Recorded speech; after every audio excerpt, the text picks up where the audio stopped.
ස්වාමීනි වඩිනු මැනවි.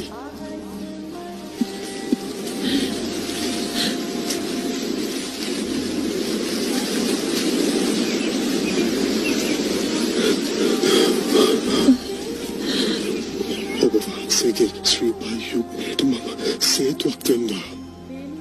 මතු ලෞතුරා පුතුව සියලු සත්වයන් සංසාර සාගරයෙන් ගොඩලන්නටද සේතුවක් වෙනවා.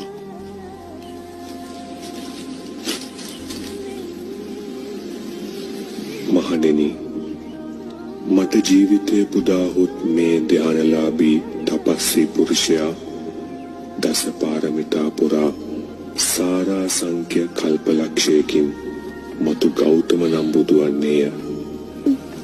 යශෝදරා නම් කුමරිය අගමෙහෙසොන් වෙයි. රාහුල නම් කුමරා පුතු වෙයි.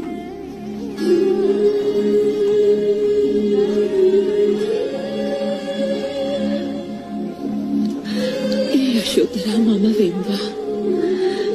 ඒ රාහුල මාතාව මම වෙම්වා.